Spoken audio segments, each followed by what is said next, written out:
Welcome to the Deep Leadership Podcast. Today I'm joined by Melanie Bell. Melanie is the co-founder of Strategic Peace, a company that helps B2B businesses grow. She is an angel investor and mentors students at Rice University.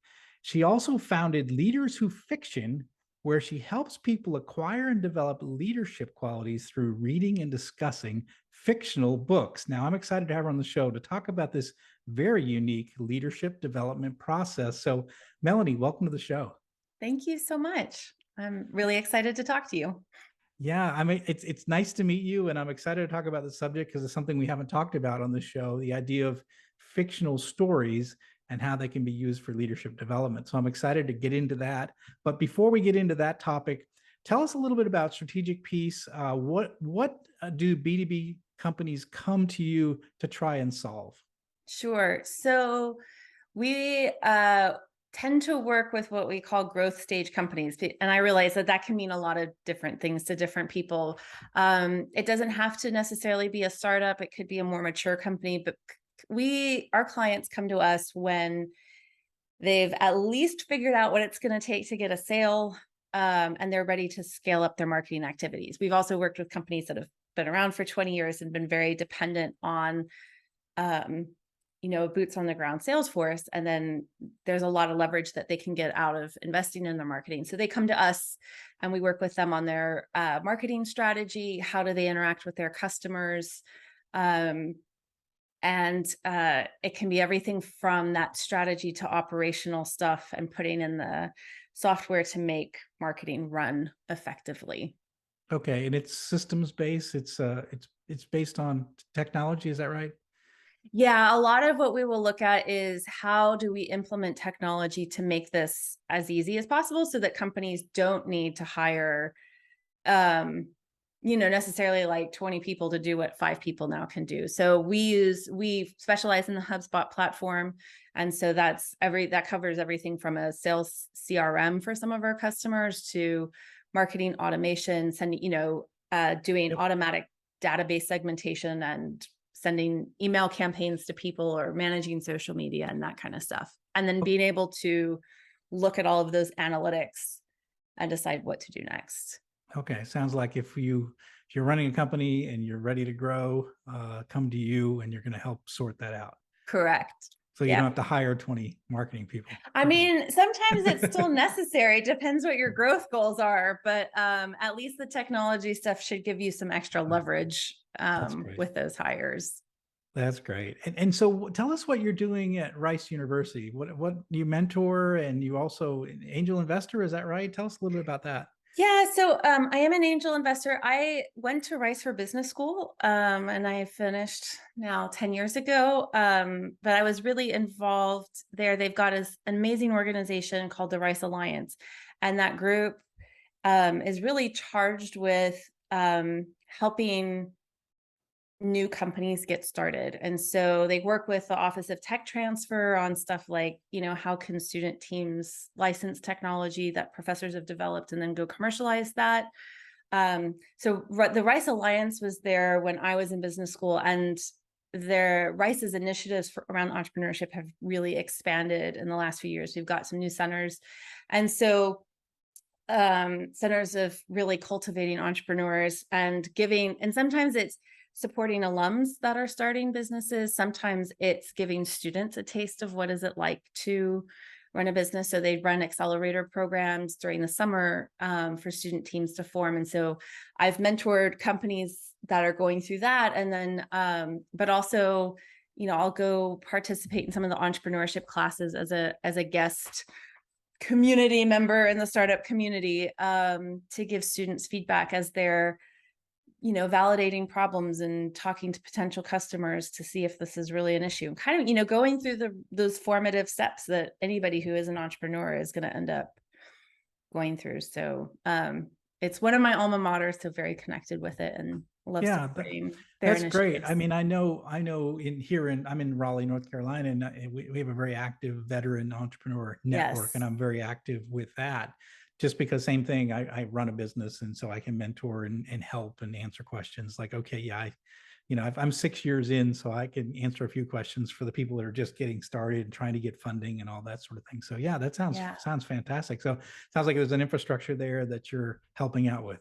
Yeah. Yeah. Just That's I mean, voluntary, not running it, but yeah. it's really fun. Rice is a beautiful campus. So it also gives me an excuse to go back and get to Right. see it. Yeah. And I love yeah. it. That's so cool. And so when did you develop your passion for leadership and helping people develop their leadership qualities? When did you sort of get to the point where you're like, I want to do something to help people develop? Yeah. So after I finished business school, my first kind of job out of that was I worked at a startup accelerator. Okay. And so we had a pretty traditional 3-month cohort Yeah. program with 10 to 12 startups would come office with us. And I was their director of marketing, and I got to um, work a lot with with the founders and coach them as we did, got ready for demo day. So work with them on their pitches or connecting them with mentors. And I loved being in that environment of supporting people as they were working on their goals, and helping them achieve that. And then I started my own company because I don't know how you can be surrounded by entrepreneurs all the time and then not want to like attempt it yourself. Right. Which is, yeah, it's like all the crazy people just kind of clumped together, I think. Yep. And so I've been doing that for 8 years, and I think actually almost all of our clients, our main points of contact would be director, VP, C-level. And so we tend to work with leaders at organizations. And I think just as I've worked on with different companies and different projects, I've seen good examples and bad examples. And I kind of joke, even though I'm a marketing consultant in a lot of ways, you end up being a bit of a general coach to Yes. these executive teams as well. And so I think that's where it started to dovetail in. And so that was kind of my interest in helping other people. And I had kind of before business school, I became a manager of a department with 10-ish people after I had worked for 1 year. And Hmm. I was I thought I was ready for it. Yes. That was a really nice, naive, youthful opinion of that, and made a lot of mistakes. And I think just kind of looking back, I'm like, oh yeah, like I could have learned differently and had different training. And I think, some of that stuff might have been smoothed out. Yeah. Some of Well, it probably not, because I think you have to go through it. you do, and the thing is, your story is not, it's not unique. It's common that people get promoted, and there's some, we were talking about it before we started. They get thrown in the deep end of the pool. So, Yeah, and you've got to figure out how to swim, and you're typically you're looked at from promotions because of your individual contributions, right? So you're really good at some particular function, and we're like, we're going to promote you to manager, and that's a whole different set of skills that you're not totally. necessarily trained at or experienced in. And they might send you to one class or to read a book or something like that, but you're almost always ill prepared for that first management position, leadership position.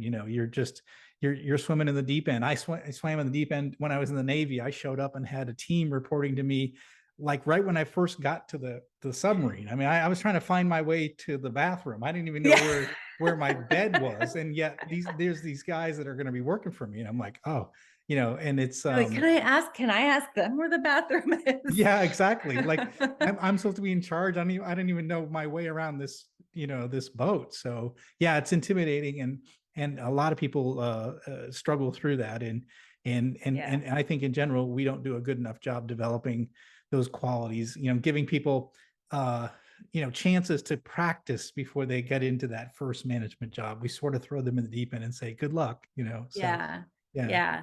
Well, and so when I was, they did have us interview, they interviewed internal candidates and external candidates. And they pointed out at the end of the interview that I had used the terms management and leadership interchangeably. Ah, And they said, there is really kind of a difference, or there can be. yeah, So like, yeah. let's talk about that. And so that was really interesting to me. And then when I did get the position, I was like, Oh my, because this company was going through really fast growth. And so there were a lot of things that weren't in place that you would have if you were in a corporate environment and had, formal training and that kind of stuff. And I remember going, okay, so I have this job now. Like, what can I go read on this? I mean, now I think too, there's so many podcasts and, this and YouTube and, there are a Right, lot right. of resources. And they said, "Oh, go read psychology books." Like that's Oh, where so much of managing people and understanding psychology. So that was where I it had been really is. sent. Yeah. On this podcast, we tend to, when we run into people who are sort of experts and have done research, it's almost always psychologists that are Mm, somehow got into the leadership space through their research and the thing that they've done. It's because you're leading people, and it's the psychology of people, the sociology of people, how they react in groups, how they react individually. It's a people business, and it I say that is. in my Yeah. books. Leadership is a people business. So yeah, it's not surprising that they told you to read psychology books, because it's a lot of psychology. Yeah, Absolutely, yeah, really definitely. interesting. So what I want to talk to you about, because I think it's so unique, is leaders who fiction. So you started this. Tell us what it is and what you do. Sure. So, for lack of a better word, or term, it is an online book club. My husband who is also my business partner now, he's like, "Oh, you can't call it a book club. People aren't going to want to join a book club." I'm like, "Well, I think sometimes if you're a big reader, it's okay." So, for lack of a better word, we are an online book club. It's a group of people who want to work on their leadership skills.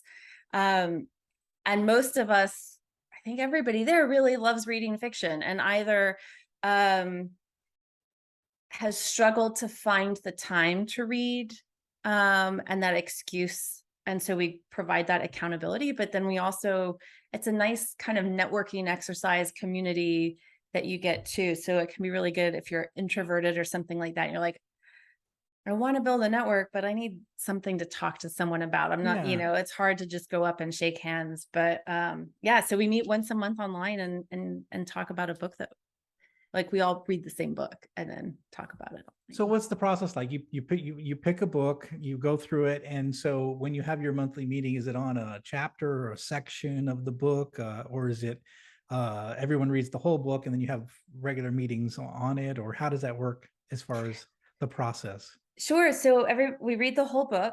Okay. Although we have had people come on and they're like, I haven't had a chance to read the book, but I want to listen to the discussion. So Okay. that, Yeah. we're pretty relaxed about that. And it's really like a free range conversation. It's what people want to talk about. And so I will go in advance and I do read interviews that the author has had about the book or listen to podcasts and kind of pull out stuff they were trying to do so that I've got some fodder for getting the conversation started. But we meet for an hour and it's, I think the conversation keeps moving, and sometimes we talk just generally about, oh, did you like that character? That character was crazy. And then, but we also will try to pull it back to, okay, some leadership things that Okay. each of us have picked up on. So Okay.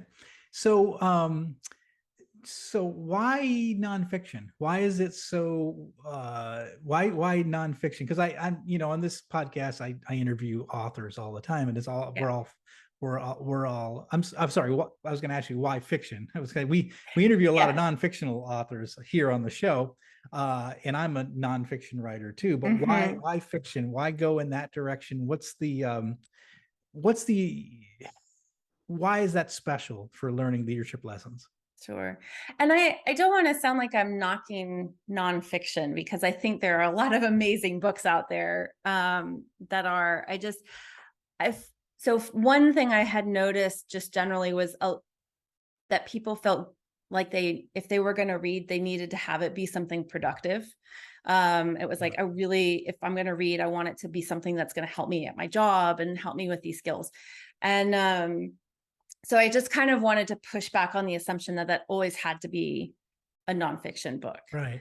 Um, the other thing that I found is, at least with some business books, that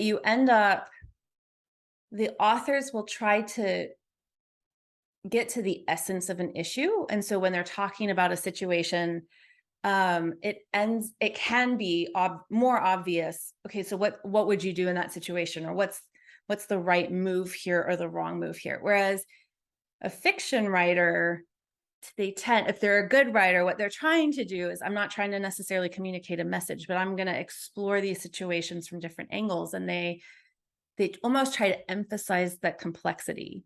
And so I think for me, that's a big difference between nonfiction and fiction. Is it's the fiction ends up being, it's not everything is black and white and cut and dry. It's like you do get Uh, these lots of facets of people, and you yeah. have like these terrible characters that are really unlikable, and then you end up feeling sympathetic for them because you get to understand them better. And so I think, to me, that's one of the key differences between the nonfiction and I think and you're fiction. right. I think you're spot on. I think, yeah, and I'm a writer myself, and I steer people towards solutions, right? I tell stories. I tell a lot of stories in my book, but I'm like, oh, and this is what happened, and this is how you can do it in your life, Yeah, So like I give you the, the bottom line. In fact, even I summarize in some of my chapters. Here's, here are the lessons from these stories that you can definitely. apply in your own life.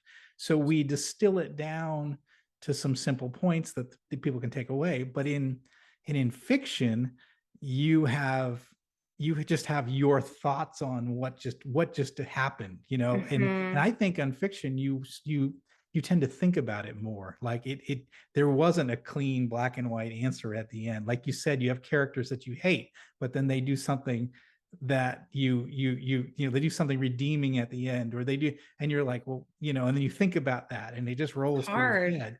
And Yeah. there's no, and the authors don't give you a solution. They just said that's the, because, and I think what's accurate about that is that's the way people are. People are complex. They're not a simple black and white. Everybody's going to act a certain way towards Yeah.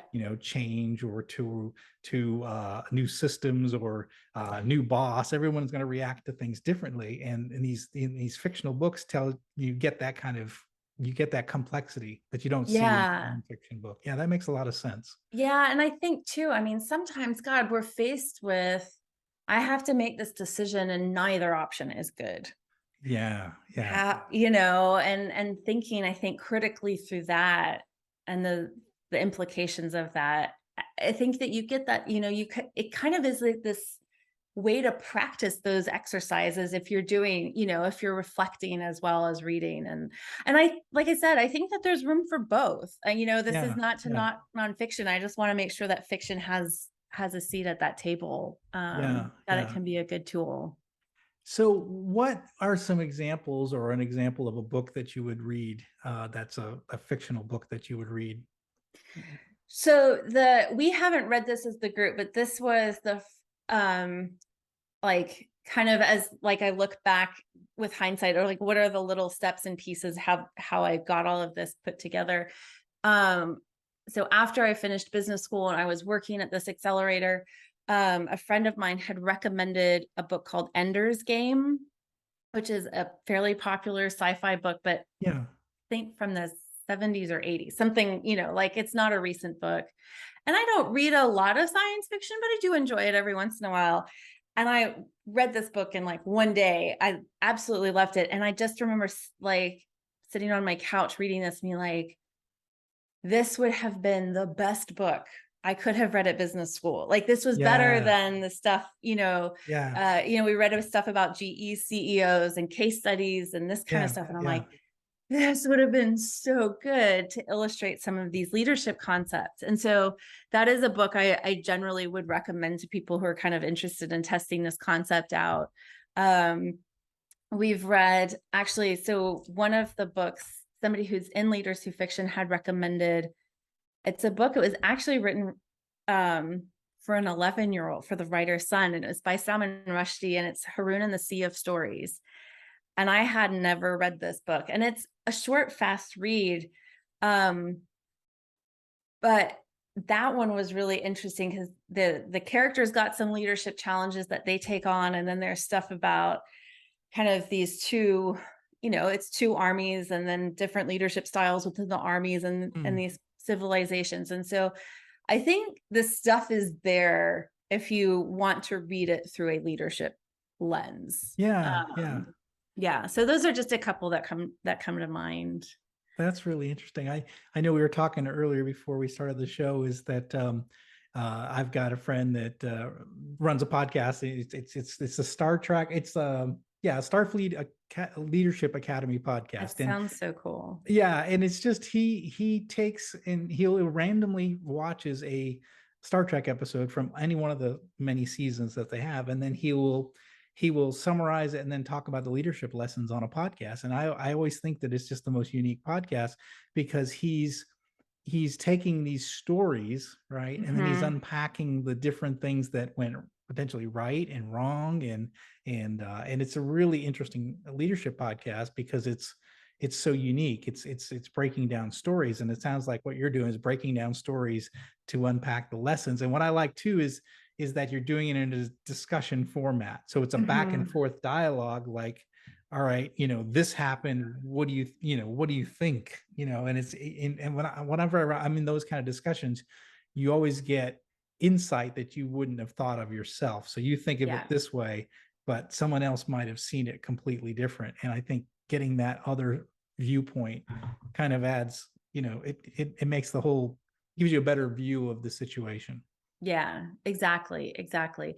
And I think, I mean, I was talking to somebody else, they had a while ago worked on stuff about leadership lessons in movies and how Yeah. that can dovetail. And so I thought that was really cool. And I was doing some reading around this and I came across an article, and I am not a neuroscientist, so I cannot back this up if this is true or not true. But something that I read was when we read, our brains switch into simulation mode. Yes.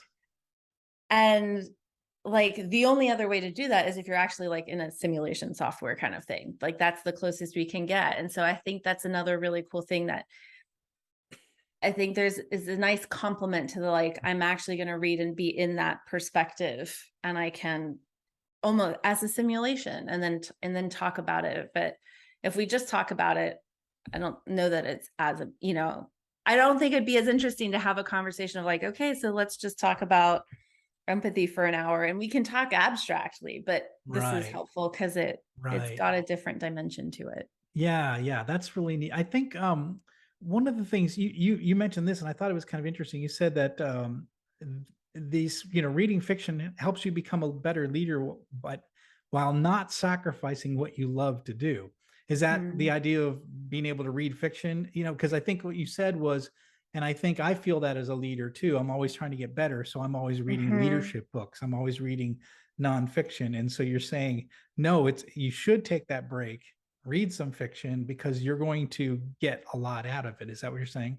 Yeah, exactly. I think so. One of the other kind of pieces in this genesis of coming up with this idea was I would talk to a lot of people. I was a very avid reader growing up, and then I stopped early in my career. It was just Mm. like, oh, my eyes are tired and my brain is tired at the end of the Yeah. day. And and I'm going to read fiction, or I'm going to read nonfiction. I'm going to read the strategy books and the leadership training books and the books that everybody says I should be reading. And I was talking to other people who I work with and that are kind of in my network, and some of them were like, I really love reading fiction. So about 5 years ago, I started reading a lot more. And I was like, oh, you have to read this book. And they're like, oh, I never get a chance to Yeah. read.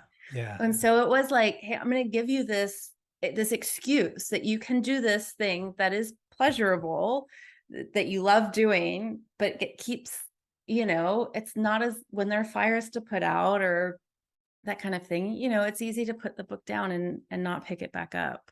Yeah. Um, and I had someone when I was starting this, they're like, well, what would you just say to someone who doesn't like to read? And I'm like, then it's not for them. Like, that's, Right. Don't you join a book know, club. I'm not trying to like, I mean, great if I could convert more people into being readers, but like that's fine. Go do something else that you love doing. Yeah. Yeah. But for people who like this, it shouldn't have to be something that they give up. Yeah, and I know myself. I don't read a lot of fiction right now. I'll Hmm. admit that, but I always did most of my life. And I think now because I'm, deep in the leadership space, I'm always trying to catch up on what the latest and greatest, and so I'm always Yeah. seem like I'm behind in the leadership thinking, and I'm trying to catch up. But one of the things I notice is that when you read a fictional book, fictional story, you can't put it down. Like Yeah. it draws you in, especially if it's well written, the characters, the plot, the situation that you want to see. A good writer will create this tension, and you want to relieve the tension. How is this going to end, right? And so you're pulled into it, and you're reading it more. Whereas I think in a lot of nonfiction books, you get bored easier because you're like, okay, I get Mm, it, tell the story, here's the point, tell the story, here's the point. right. So, and I think that's the draw too, is that you can let your mind wander a little bit Yeah. versus you know looking at a book from an analytical standpoint. Yeah. Yeah. I think that's true. And I think the other thing too is when you get just so sucked into this other world World. or time in history or whatever it is, you're not actively thinking about the problems you're trying to solve. And I Yes. think sometimes it's really good for, this is like, again, this is not anything based on science. It's just my own personal opinion. Or it's like when you don't think about it directly all the time, then sometimes those answers or what the Oh, right next move is, it comes up. 100%.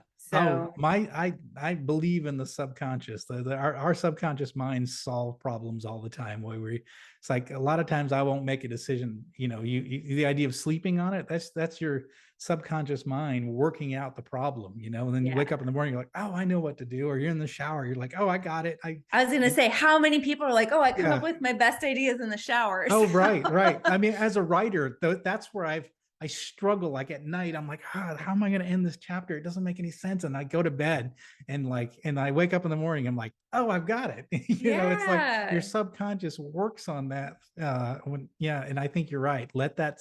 Let your mind, let that subconscious work things out. And I think you're right. You're dealing with a problem at work, and you're reading a fiction novel, and your brain is taking that scenario and applying it to your personal scenario too. Wow, that's Exactly. so cool. Yeah. It's really neat. You say too that reading these fictional books helps us develop empathy and critical thinking skills. Explain Mhm. that. So I think it ties into when we're seeing these characters like we talked about earlier, and they're complex. Yeah. We're all complex people. I mean, I'm a marketer, so we like to put people in boxes a lot Oh, of the 100%. time. Yeah. Yeah. We're like the Yeah. worst at that. And but that fiction kind of breaks out, and it's like, yeah, how do you look at somebody from that 360-degree? What else is going on in their life? Or what was that consequence for them? And so to me, that's a really big developer of empathy of like, and you have that simulation. We tend to identify with the protagonist in a story. Um, and you're for hours then walking around in somebody else's life and somebody else's shoes and Yes. experiencing that. Yeah. And so I think over time, I do think that increases people's empathy. For better or worse, I'm a high empathy person to start with. So Yeah. sometimes it's Yeah. like I need to dial it down a little bit. But I think from an empathy standpoint, like it's again that simulation and that practice of identifying with other people that can I be really like really that. helpful. You're in a simulation essentially. Your brain is, you're watching a a created world with a created character go through a created story, and Yeah. you're You're taking in your it. experiences, your personal experiences in that story along with you, and yeah, and you're seeing how it'll play out, and I think you're right. Like I know when I read fiction, I anticipate what's going to happen. Yes.